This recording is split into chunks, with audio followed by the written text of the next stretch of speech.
নমস্কার, সাহিত্য চিরন্তন বাংলা অডিও স্টোরি চ্যানেলে আপনাদের সকলকে স্বাগত। সাহিত্য চিরন্তনের আজকের নিবেদন রবীন্দ্রনাথ মৈত্রের লেখা সম্পাদকের চশমা।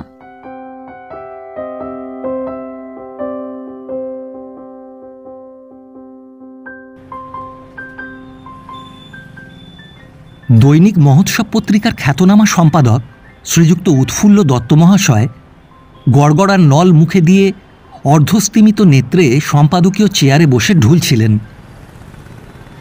দূরে অপর টেবিলের ধারে বসে তাঁর অন্যতম সহকারী তরুণ কবি অরুণানন্দ বটব্যাল একটা ইংরেজি বিজ্ঞাপন বাংলায় তর্জমা করতে করতে জানলার দিকে চেয়ে সন্তর্পণে ঘন ঘন দীর্ঘ নিঃশ্বাস ফেলছিলেন। দীর্ঘ নিঃশ্বাসের হেতু দূরে তেতালার ছাতে শুকাতে দেওয়া একখানি শান্তিপুরী ডুরে। অপর সহকারী অনুকূল সেনগুপ্ত দাম্পত্য কলহ যুদ্ধে পরাস্ত হয়ে এসে আফিংয়ের দাম কমাবার জন্য জোরালো ভাষায় কাগজে কলমে সরকারকে পরামর্শ দিচ্ছিলেন। এমন সময় কম্পোজিটর এসে বলল, বাবু ওই প্রুফটা এক্ষুনি দেখে দিন। উৎফুল্লবাবু চোখ মেলে হাই তুলে বললেন, গোরে প্রুফ? তা আপনি? কম্পোজিটর অত্যন্ত বিনীতভাবে বলল, তা পারবো না, অনেক ইংরেজি কথা আছে, ভুলচুক হবে। উৎফুল্লবাবু গড়গড়ায় নল রেখে প্রুফ নিয়ে সোজা হয়ে বসলেন। এইখানে একটা কথা বললে ব্যাপারটা অনেকখানি স্পষ্ট হবে। উৎফুল্লবাবুর বয়স সম্বন্ধে তাঁর সহকারীদের মধ্যে মতদ্বৈধ ছিল। থাকবারই কথা, যেহেতু তাঁর চেহারা দেখে বয়স বোঝবার উপায় ছিল না। চুল দু এক গেছি পেকেছিল বটে, কিন্তু গালে টোল খায়নি। তাঁর প্রতিদ্বন্দ্বী বায়স ও রক্তপানি পত্রিকার সম্পাদকেরা বলতেন যে উৎফুল্ল দত্ত আপিসে আসবার সময় গালে মার্বেল পুড়ে আসেন। দত্তজাকে তাঁরা সচক্ষে মার্বেল কিনতে দেখেছেন। জানি না, তবে দত্তজাকে প্রশ্ন করলে তিনি নায়কসুলভ হাস্য করতেন। তিনি কিছুদিন থেকে চোখে কম দেখছিলেন, কিন্তু সেটা কাউকে জানতে দেননি। গোপনে 6 পয়সা দামের একজোড়া চশমা পরে ঘরের দ্বার বন্ধ করে আরশিতে দেখলেন যে চশমা পরলে বয়সটা বছর 10 বেশি বলে মনে হয়। সেই অবধি চশমা পরবার সংকল্প ত্যাগ করলেন, কিন্তু আপিসের কাজে কিছু গোলযোগ ঘটতে লাগল। আপিস শুদ্ধ সকলে চশমা নিয়ে পরামর্শ দিতে উৎফুল্লবাবু হেসে বললেন, গোরে চশমা এই বয়সে? এরপর আর বন্ধু বান্ধবেরা উৎফুল্ল দত্তের দৃষ্টিশক্তি নিয়ে প্রকাশ্যে আলোচনা করতেন না, কিন্তু কম্পোজিটরদের সহসা নির্ভুল কাগজ ছাপা সম্বন্ধে অত্যন্ত উৎসাহ জন্মে গেল। তারা ক্রমাগত বাজার দর থেকে আরম্ভ করে সম্পাদকীয় পর্যন্ত সর্ববিষয়ের প্রুফ সম্পাদক মশাইয়ের কাছে উপস্থিত করতে আরম্ভ করল। উৎফুল্লবাবু একটু বিব্রত হলেন, কিন্তু নৈক বৈষ্ণব ছিলেন বলে বিরক্ত হতে পারতেন না। মনে মনে বলতেন, অদ্বৈত সীতানাথ, বিপদ হতে উদ্ধার করো প্রভু। এই প্রুফ দেখা সমস্যাকালে আমাদের কথা আরম্ভ হয়েছে। উৎফুল্লবাবু ভ্রুযুগল কুঞ্চিত করে প্রায় নাকের মাঝামাঝি এনে বললেন, রাধে গোবিন্দ, কি ছেপেছে চাই? কিছু বোঝবার কি জো আছে? অনুকূলবাবু একটু আসুন তো। অনুকূলবাবু টেবিল থেকে না উঠেই বললেন, একটা চশমা নিন উৎফুল্লবাবু, নইলে কাগজ চলবে না বলে দিচ্ছি। সামনে সরকারি বাজেট, খুঁটিনাটি অঙ্ক কষতে হবে, এখন কি আর? উৎফুল্লবাবু বাধা দিয়ে বললেন, তা যাই বলুন আপনারা, চশমা আমি নিচ্ছি নে। এই বয়সে চশমা?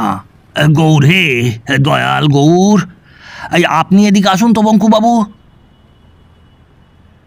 নিউজ এডিটর বঙ্কুবাবু একটা টুলের ওপর হাঁটু তুলে কি যেন লিখছিলেন। উৎফুল্লবাবুর ডাকে সাড়া দিলেন না। দ্বিতীয়বার ডাকতেই তিনি বললেন, আমি জরুরি কাজে আছি মশাই, এখন পারবো না।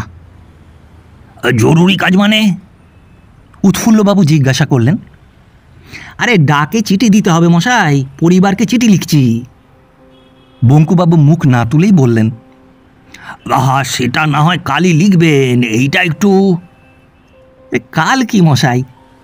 কালকের ডাকে চিঠি না পেলে সে সরলা বালা কি প্রাণে বাঁচবে? আহা! উৎফুল্লবাবু ব্যথিত হয়ে তাঁর সুরে সুর মিলিয়ে বললেন, আহা, লিখুন লিখুন, চিঠিটা লিখে এদিকে একবার। বঙ্কুবাবু গলে গেলেন এবং উৎফুল্লবাবুকে প্রুফ দেখার দায় থেকে সেদিন অব্যাহতি দিলেন। সেদিন পথে চলতে চলতে গুটি তিনেক চশমার দোকানের সামনে উৎফুল্লবাবু থামলেন, কিন্তু ভেবে কিছু স্থির করতে পারলেন না। বাড়িতে যখন এসে পৌঁছলেন তখন রাত্রি 10টা। উৎফুল্লবাবুর পত্নী পল্লবিনী দেবী কোমরে গামছা জড়িয়ে রণরঙ্গিনী মূর্তিতে কলতলায় একটি রোহিত মৎস্য ও আঁচবটি নিয়ে বসেছিলেন। উৎফুল্লবাবু তখন আর চশমা কেনবার পরামর্শ জিজ্ঞাসা করতে সাহস করলেন না, কারণ গৃহিণীর 2.5 তৈরির সেই পুরাতন প্রসঙ্গটি চশমা কেনবার প্রসঙ্গে উঠে পড়বার আশঙ্কা ছিল। খেতে বসে উৎফুল্লবাবু প্রাণপণ বলে চশমা কেনবার পরামর্শ স্ত্রীকে জিজ্ঞাসা করলেন। পল্লবিনী বললেন, চশমা কিনেই বা হবে কি? আমার হাল তো আর চোখে পড়বে না। উৎফুল্লবাবু নিভে গেলেন। মিনিট খানেক চুপ করে থেকে গীতগোবিন্দের সরস গুটি কয়েক পদ মনে মনে আবৃত্তি করে প্রকাশ্যে বললেন, তমসি মম ভূষণ তমসি মম, আমিও তোমার, চশমাও তোমার। পল্লবিনী দেবী আঁচল দিয়ে চোখ মুছে বললেন, আগে তাই ভাবতাম, এখন আর। আচ্ছা, পরে বলবো। বলে চচ্চড়ি আনতে বরাবর রান্নাঘরে গিয়ে ঢুকলেন।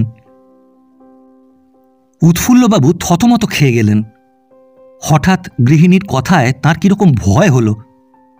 তাঁর কথার অর্থ ভালো বুঝতে পারলেন না। জীবনের নারী সম্পর্কিত সমস্ত ঘটনা মনে মনে একবার কল্পনা করে গেলেন। কোথাও তো সংশয়ের কারণ ঘটতে পারে না। এম্পায়ার থিয়েটারে অ্যানা পাভলোভার উলঙ্গ নৃত্য দেখে তিনি বাহবা দিয়েছিলেন, তাঁর কোনো শত্রু কি সে কথা গৃহিণীকে জানিয়ে গিয়েছে? ভেবে কিছু ঠাওর করতে পারলেন না। তাঁর অত্যন্ত অস্বস্তি বোধ হতে লাগল। নানারূপ দুঃস্বপ্ন দেখে রাত্রি কাটিয়ে পরদিন প্রাতঃকালে আপিসে এসে উপস্থিত হলেন। পৃথিবীর নারী জাতির ওপর অকস্মাৎ তাঁর বিরাগ উপস্থিত হল। আপিসে এসেই নোটিশ বোর্ডে নিজ স্বাক্ষরিত এক নোটিশ লটকে দিলেন। এতদ্বারা সাব এডিটরগণ, কম্পোজিটরগণ এবং আপিসের অন্যান্য কর্মচারীগণ, মায়ের দপ্তরি সাহেবগণ সকলকে জানানো যাইতেছে যে অত্র আপিসে বসিয়া কেহ তাহার স্ত্রী অথবা বিবিকে পত্র লিখিতে পারিবেন না, অথবা অত্র ঠিকানায় তাহাদিগের কোনো চিঠিপত্র আসিতে পারিবে না। আসিলে তাহা সম্পাদকীয় দপ্তরে বাজেয়াপ্ত হইবে। কর্মচারীগণ প্রমাদ গুনলেন। বঙ্কুবাবু এসে শুষ্ক মুখে বললেন, হ্যাঁ, আগে আমাকে তো তাহলে চাকরি ছাড়তে হয়। উৎফুল্লবাবু বললেন, আরে স্ত্রী তো সকলেরই আছে মশাই। কিন্তু আমার স্ত্রীর মতো সকলের নয় মশাই, সে অবলা বালা। আজ বঙ্কুবাবুর অবলা স্ত্রী ভাগ্যের জন্য তাঁর উপর উৎফুল্লবাবুর হিংসা হল। বললেন, জানবেন এটা অফিস, যা বললাম তার যেন নড়চড় না হয়। আমার চশমা নেই, কিন্তু সব দেখতে পাবো। যান, কাজে যান। বঙ্কুবাবু টুলের ওপর গিয়ে বসে বিরোহী যক্ষের মতো ব্যারাকপুরগামী এরোপ্লেনখানার দিকে চেয়ে রইলেন। ক্রমে ক্রমে সকল কর্মচারী নোটিশ দেখে আপন আপন ঘরে গিয়ে নিস্তব্ধ হয়ে বসে রইল। আপিসের বয় সখিয়া লেখাপড়া জানত না। সকলের মুহ্যমান অবস্থা দেখে উৎফুল্লবাবুকে জিজ্ঞাসা করল, क्या हुआ बाबू, कोई नया लीडर मर गया, स्पेशल निकालेगा? উৎফুল্লবাবু হুঙ্কার দিয়ে উঠলেন, সব লেডি লিডার মর গয়া, সব বাবু কা জরু মর গয়া, উৎফুল্লবাবু মর গয়া। বয় সেলাম করে পিছন ফিরে খৈনির ডেলাটি গালে ফেলে নির্বিকার চিত্তে বলল, বড়ি আফসোস কা বাত। বেলা 10টা বাজতেই সম্পাদক মশাই বললেন, আমি আজ থেকে এইখানেই খাবো মনীষবাবু। দুপুরবেলা খান আসটেক রাধা বল্লভী, বিকালে 4টে ডিম আর রাত্রে ভাত দাদখানি ব্যবস্থা করবেন। আর সব চিঠিপত্র জারি হোক আমার টেবিলে, বুঝলেন? দোস্তুর মতো আপিস হবে, প্রুফ সব আমি দেখব। আমার বাড়ি থেকে ডাকতে আসলে বলবেন সামনে বাজেট, বাড়ি যাবার সময় নেই। সকলে বিস্ময়ে স্তম্ভিত হয়ে গেল।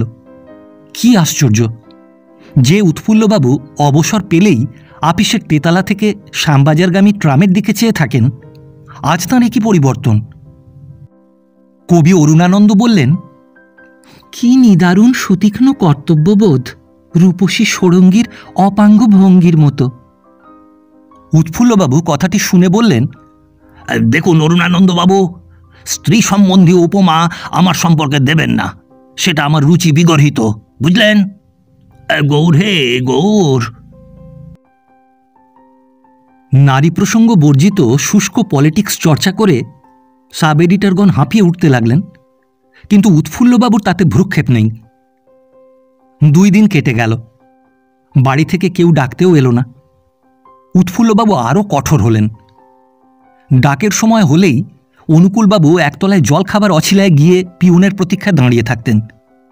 উৎফুল্লবাবু তা লক্ষ্য করেছিলেন। কড়া হুকুম জারি করলেন, তাঁর নির্ধারিত সময় ছাড়া কেউ নিচে যেতে পারবে না। দুর্বল চোখে রাশিকৃত চিঠি পড়া ও প্রুফ দেখতে দেখতে তার চোখ লাল হয়ে গেল।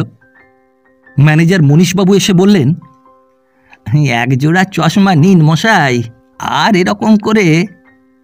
উৎফুল্লবাবু 2 হাত ঘুষির আকারে শ্যামবাজারের দিকে প্রসারিত করে বললেন, হই অন্ধ হব, স্বার্থপর নারী জাতিকে দেখাবো কি স্বার্থত্যাগ পুরুষে।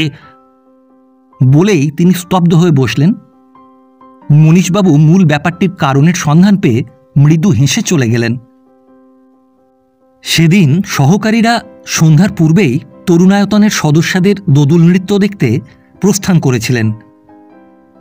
সম্পাদকীয় টেবিলের ওপর পুঞ্জীকৃত খোলা চিঠি, তার সামনে 2 হাতে চোখ আবৃত করে উৎফুল্লবাবু একাকী বসেছিলেন। সম্পাদকীয় প্রবন্ধের জন্য ইতিমধ্যে 2-3 তাগিদ এসে গেছে।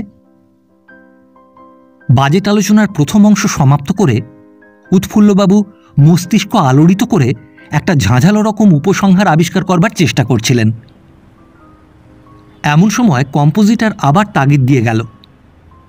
উৎফুল্লবাবু লিখতে বসলেন। লেখা শেষ হলে দেখলেন যে চোখ ও মাথা 2 অঙ্গই টনটন করছে। তাড়াতাড়ি কাগজপত্র ঘেঁটে উপসংহারের পাতাগুলি গুছিয়ে কম্পোজিং রুমে পাঠিয়ে ইজি চেয়ারে শুয়ে পড়লেন। কম্পোজিটরের ওপর প্রুফ দেখবার আদেশ থাকল। শেষ রাত্রে সহসা বিস্তর লোকের কলরবে উৎফুল্লবাবুর চেতনা হল। চেয়ে দেখলেন তিনি মেঝেতে মাদুরশয্যায় লম্বমান, মাথা টনটন করছে। মাথার কাছে শ্রীযুক্তা পল্লবিনী দেবী বসে আছেন, পাখার বাতাস করছেন। ঘরের চারপাশে বারান্দায় কর্মচারীরা সশঙ্ক পদক্ষেপে যাতায়াত করছে। উৎফুল্লবাবু কিছুই বুঝতে পারলেন না। বিহ্বল দৃষ্টিতে স্ত্রীর মুখের দিকে চাইলেন। পল্লবিনী দেবী শুধু বললেন, চশমার অর্ডার দিয়ে এসেছি। উৎফুল্লবাবু রণজয়ী বীরের মতো মৃদু হাস্য করে চোখ বুজলেন। কিন্তু এত কথা থাকতে গৃহিণী সহসা চশমার কথাটাই প্রথমে কেন উত্থাপন করলেন, সহসা তিনি তা বুঝে উঠতে পারলেন না। এমন সময় সিঁড়িতে পদধ্বনি শোনা গেল। সঙ্গে সঙ্গে কোথায় প্রাণেশ্বর বলে 4 ফরমার একখানি মহোৎসব হাতে করে প্রুফ ডিরেক্টর রাখালবাবু প্রবেশ করলেন। পল্লবিনী দেবী পর্দা তুলে পাশের ঘরে ঢুকলেন। উৎফুল্লবাবু কিছু জিজ্ঞাসা করবার পূর্বেই অনুকূলবাবু চেঁচাতে চেঁচাতে এসে উপস্থিত হয়ে হাতের কাগজখানি মুঠো করে উৎফুল্লবাবুর বিছানায় ফেলে দিয়ে বললেন, এ কি করেছেন উৎফুল্লবাবু? আমার স্ত্রীর প্রাইভেট লেটার তাই লিডারে ছেপে দিয়েছেন? আমার লাজুক স্ত্রী, আহা! উৎফুল্লবাবু ছিন্ন জ্যা ধনুকের মতো সোজা হয়ে উঠে বসে বললেন, আপনার স্ত্রীর ছবি ছাপবো আমি, গৌরে। কিন্তু তখনই গোলমাল পরিষ্কার হয়ে গেল। রাখালবাবু তারস্বরে সুর করে লিডার পড়তে লাগলেন। লেখা আছে, বাজেট সম্পর্কিত আলোচনা করতে গিয়েই প্রথমে এই কথা মনে পড়ে যে দেশের লোকের খুন নিবারণের কোনো উপায়ই সরকার করিতেছেন না, কেবল সামরিক ও পুলিশ সম্বন্ধীয় ব্যাপারেই প্রজার টাকা ক্ষয় হইতেছে। গভর্নমেন্ট কি ভুলিয়াছেন যে এই ভারতবর্ষের শতকরা 90 জন লোক নিরক্ষর, 95 জন লোক নিরন্ন? আমরা গভর্নমেন্টকে বলি, এই পর্যন্ত পড়েই রাখালবাবু সুর নামিয়ে আবার পড়তে লাগলেন।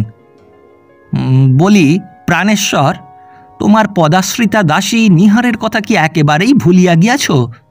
ভুলিয়া গিয়াছ কি যে সামনে আশ্বিন মাসেই আমার সেই পার্সি শাড়িখানার মতো আর একখানা পার্সি শাড়ি কিনিবার কথা ছিল, ইত্যাদি। অনুকূলবাবু গর্জন করে উঠলেন, এই আমার প্রাইভেট ব্যাপারের সঙ্গে বাজেটের। উৎফুল্লবাবু উঠে দাঁড়িয়ে বললেন, এই বড্ড ভুল হয়ে গেছে অনুকূলবাবু, আপনাদের সকলের চিঠি ছিল আমার টেবিলে, ওই কোন ফাঁকে লিডারের স্লিপের সঙ্গে বেরিয়ে গেছে। গোলমাল তখনই পরিষ্কার হয়ে গেল। রাখালবাবু অনুকূলবাবুকে নিয়ে মেসিং রুমে চলে গেলেন। পল্লবিনী দেবী এসে বললেন, ওই চিঠিটা তোমার পকেটেও আমি দেখেছিলাম, তাইতেই মনটা ভার হয়েছিল। যা হোক, ভালোই হলো। উৎফুল্লবাবু হেসে বললেন, অলস ওয়েল দ্যাট, চশমা আমি আজই নেব। পরদিন সন্ধ্যাকালে ট্যাক্সি চেপে উৎফুল্লবাবু আপিসে এলেন। তাঁর চোখে সোনার প্যাশনে চশমা। এসেই নোটিশ বোর্ডে লটকে দিলেন, এতর দ্বারা সব এডিটরগণ, কম্পোজিটরগণ এবং আপিসের অন্যান্য কর্মচারীগণ মায়ের দপ্তরি সাহেবগণকে জানানো যাইতেছে যে প্রতি ডাকের সময় যেন তাহারা সতর্ক থাকেন এবং প্রত্যেকের স্ত্রী এবং বিবির চিঠিপত্র যেন স্বহস্তে ডেলিভারি লন, নচেত ভুলক্রমে সম্পাদকের টেবিলে চিঠিপত্র গিয়ে পৌঁছিলে নানা প্রকার গোলযোগ ঘটিবার সম্ভাবনা থাকিবে এবং তাহার জন্য সম্পাদক দায়ী হইবেন না।